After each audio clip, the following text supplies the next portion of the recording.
elected President Ramchandra Paudel has been administered the oath of office and secrecy today. Now, politics apart, it was another exciting day for Nepali cricket fans as Nepal registered a record win over Papua New Guinea in the ICC World Cricket League 2 series. Having ensured the ODI status yesterday, Team Nepal are now just one win away from ensuring a direct spot in the World Cup global qualifiers. Good evening, I am Prarambha Dahal. Let's begin with the main stories. Newly elected President Ramchandra Paudel administered the oath of office and secrecy, resigns from the position of parliamentarian. Sheetal Niwas bids adieu to the second president of the country. Vice President, Secretary and Regional Manager of Tulasi Multi-Purpose Cooperatives arrested, alleged of embezzling more than 120 million rupees. The song Natu Natu from the hit Telugu language film RRR makes history by becoming first Indian film song to win an Oscar. Michelle Yeoh, the first Asian woman to win the Best Actress. And Nepal secured a record 9-wicket win over Papua New Guinea at World Cricket League 2. All pumped up with the prospect of a direct spot at the World Cup global qualifiers. Newly elected President Ramchandra Paudel has been administered the oath of office and secrecy. At a special program organized at the President's residence in Sheetal Niwas, newly elected President Ramchandra Paudel was administered the oath of office and secrecy by Acting Chief Justice of the Supreme Court, Hari Krishna Karki. जुनसुकै अवस्थामा पनि कानुनको पालना गर्दा बाहेक अरु अवस्थामा कुनै पनि किसिमबाट प्रकट वा संकेत गर्ने छैन. Immediately after the oath, former President Bidya Devi Bhandari handed over the president's seat to newly elected President Paudel. Nepal Army personnel also fired a 21 cannon salute to newly elected President Paudel.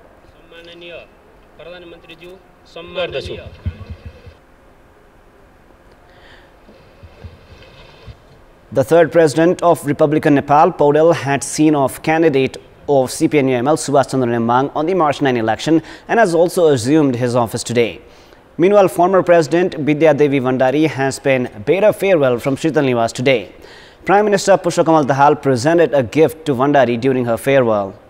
Former President Bhandari has shifted to her daughter's house in Tudal Devi of Kathmandu. As her residence in Burailankantha is undergoing renovation works, she will stay at her daughter's house for quite some time. Dear Excellencies, Meanwhile, President Ramchandra Paudel has resigned from his designation of the member of the House of Representatives. President Paudel has resigned from his role as the parliamentarian as provisioned by the sub-article 6 of Article 62 of the Constitution of Nepal. Paudel's correspondence to Speaker of the House of Representatives Devraj Khimire notes that he has resigned as his political positions are automatically invalid after being elected as the president. He had won the November 20 election from Tanahu Electoral Constituency 1. Member of the House of Representatives from Janata Samajwadi Party, Pramila Yadav, has withdrawn her candidacy for Vice President. After informing of withdrawing her candidacy through a notice today, parliamentarian Pramila Yadav has decided to support another candidate from her own party, Ram Sahaya Prasad Yadav. Saying that she had to file her candidacy because of technical reasons, Pramila has stepped back and has extended her support to Ram Sahaya Prasad Yadav. Earlier, she had registered her candidacy with the backing of Nepali Congress, CPN Maoist Center, Janata Samajwadi Party and CPN Unified Socialist. Janata Samajwadi Party had fielded 2 candidates because of the provisions of the Election Commission, which required the Vice President to be of the sex or community other than that of the President. However, Pramila withdrew her candidacy after a complaint filed against Ram Sahaya Prasad Yadav was rejected by the Election Commission. The candidates for the election of the Vice President slated for March 17 now include Ram Sahaya Prasad Yadav alongside Mamata Jha of Janamat Party and Ashtalakshmi Shakya of CPN-UML. Meanwhile, candidate for Vice President Ram Sahaya Prasad Yadav has met with senior leaders of several parties to appeal for votes. Now, 3 individuals arrested in the scam of Tulasi Multi-Purpose Cooperative with its headquarters in Biratnagar have been made public by the police. District Police Office Morong has made public Vice President of the NAT, Anita Gautam, Secretary Savina Neupane and Regional Manager Mandeep Khawas. Other officials of the Tulasi Cooperative have shut the office and are at large. A total of 121 victims have filed a case against the entity for embezzlement of 120,904,487 rupees. The District Police Office Morang has given a 5-day time for other victims to file their cases. Of the 8 officials of the Tulasi cooperatives against whom the cases were filed at the District Police Office Morang, 5 others are at large while the police investigation is underway. Now, business persons and industrialists who have been agitating against the interest rates of banks have held a protest in front of the Nepal Rashtra Bank today. Business persons and industrialists have been protesting for the past 6 months as the interest rates on loans have increased from 8% to 16%. The business persons and industrialists who had expected a decrease in interest rate have been compelled to continue their protest programs as the banks have yet to make reductions. They had briefly halted their protest programs following assurances from the previous finance minister. They had also held another protest at Maitigarh yesterday. The Bagmati province government is all poised to construct new infrastructures to support its administrative works. The Council of Ministers has also decided to conduct an environment impact assessment of the project. The cabinet meeting of the province held this morning has decided to utilize 54 bighas of land in Hitoda submetropolis owned by the government for this purpose. The provincial government has also decided to release a payment of over 82 million rupees owed under the Provincial Infrastructure Health Promotion Program. Works of the Koshi Refreshment Center put forward as a pride project by the first government of Kosi province are now stranded. Erstwhile Chief Minister Sherdhan Rai-led government had begun construction works of the Koshi Refreshment Center by establishing a separate office for the multi-year pride project of the province in the banks of the Koshi River in the Koshi rural municipality of Sunsari. And despite completing works of land acquisition, construction works are moving at a snail's pace because of inadequate budget. Managing Director of the Nepal Electricity Authority, Kulman Ghising, has said that all Nepali citizens should use electric vehicles. Inaugurating a showroom of an electric scooter in Kathmandu today, NEA MD Ghising said that Nepal would have adequate electricity even during winter season by the next 2 years. He added that use of electric vehicles had to be promoted to increase the consumption of electricity. Ghising further added that electric vehicles were 15 to 20 times cheaper than vehicles operating on fossil fuels and would help curb trade deficit and pollution. It is now time for our segment Public Pulse, where you text us with your opinion. Public Pulse. The question is, what could be the reason for the skyrocketing prices of essential commodities? Your options are A. Slack domestic production, B. Dependency on foreign products, and C. Lack of monitoring. The voting is on. Type NEWS, select your option A, B or C and send it to 34001 to share your opinion with us. Time now for the international news. Malaysia's Michelle Yeoh won the Academy Award for the Best Lead Actress for her role as a Chinese-American laundromat owner dealing with family turmoil in Everything, Everywhere, All at Once, becoming the first Asian star to win in that category. This is actually a historical moment. So I really have to thank the Academy for acknowledging, embracing diversity and true representation. I think this is something that we have been working so hard towards for a very long time. And tonight, we frigging broke that glass ceiling. I kung fu'd it out and shattered it. And we need... The 60-year-old actress was widely regarded as the front-runner for the award after claiming a Screen Actors Guild honor and a Golden Globe Award for the role. This was her first Oscar nomination. Meanwhile, the song Natu Natu from the hit Telugu language film RRR also made history by becoming the first Indian film song to win an Oscar. The Kremlin has said the Academy Award for Best Documentary won by Navalny. A film about jailed Kremlin critic Alexei Navalny showed a certain element of politicization by Hollywood.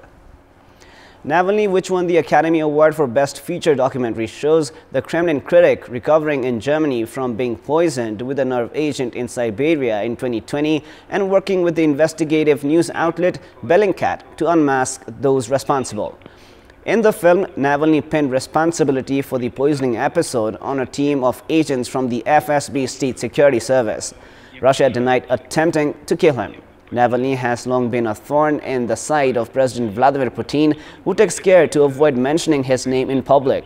He is now serving combined sentences of 11.5 years in a high-security penal colony for fraud and contempt of court on charges that he says were trumped up to silence him. European states increased their imports of major weaponry by 47% in fact in the 5 years to 2022, while the United States' share of global arms exports rose to 40% from 33%, a leading conflict think tank has said. Russia's invasion of Ukraine last year, following years of growing tensions, has prompted European countries to rush to bolster their defenses. European states in the US-led NATO alliance increased their arms imports by 65% from the previous 5-year period. But worldwide, international arms transfers fell 5.1%. The United States and Russia have been the world's largest and second largest arms exporters for the past 3 decades. US arms exports increased by 14% from 2013 to 17, and the US accounted for 40% of global arms exports. Russia's share fell to 16% from 22%. Garbage have piled up in Paris streets as workers continued rolling strikes against pension reform, with President Emmanuel Macron refusing to meet with unions and pushing that the bill must go ahead. Nearly every street of Paris was impacted by the strike against government plans to raise the retirement age to 64, with bends in some places blocking pavements. In the 16th district of Paris, the small sidewalks in fact, were lined with green containers overflowing with bin bags.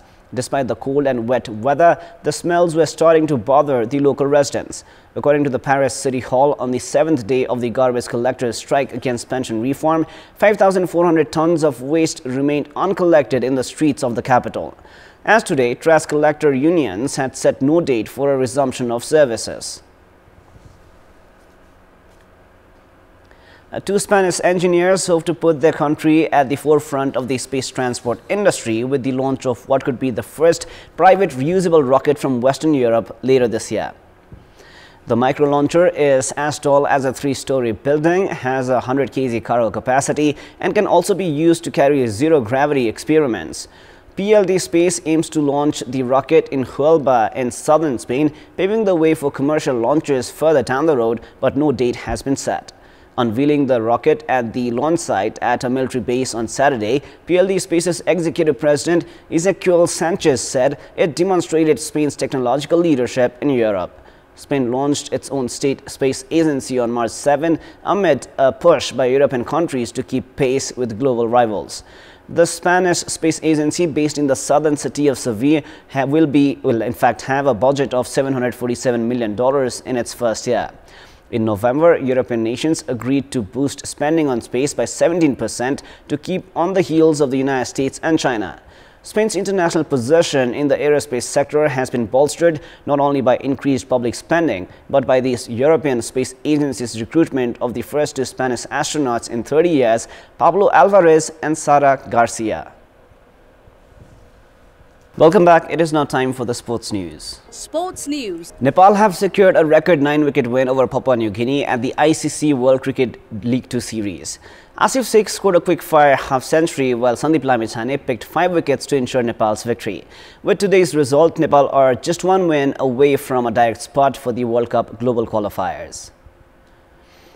After being put to bat in the match played at the Tribhuvan University Cricket Grounds in Kantipur, Papua New Guinea were bowled out for a paltry 95 runs in 32 overs. Skipper Asad Vala top scored for PNG with 20 runs, Sese Bao added 18, Charles Amini scored 16, while Hiri Hiri made 14, and none of the other PNG batters scored in double digits. Sandeep Lamichhane was the pick of the Nepali bowlers with 5 wickets. Lalit Rajbanshi and Kushal Malla had 2 wickets each, while Sompal Kami also picked a wicket. In reply, Nepal chased the target in only 7.4 overs as they raced to 100 runs for the loss of just 1 wicket. It is Nepal's biggest win in terms of wickets. Prior to this, Nepal had secured an 8-wicket win over the United States of America in 2020. Kushal Vurtel was the only Nepali wicket to fall as he was trapped leg before by Chad Soper at his personal score of 33 runs. Another opener, Asif Sheikh, remained unbeaten at 53 runs from just 21 balls. His innings included 8 fours and 3 sixes, while Kushal Malla remained not out at 12 runs. With one last match to play, Nepal have 38 points in the league standings and are placed 4th, while a win against the United Arab Emirates on Thursday will see them leapfrog Namibia to 3rd position and secure a direct qualification for the World Cup global qualifiers. First boundary for Asif Sheikh.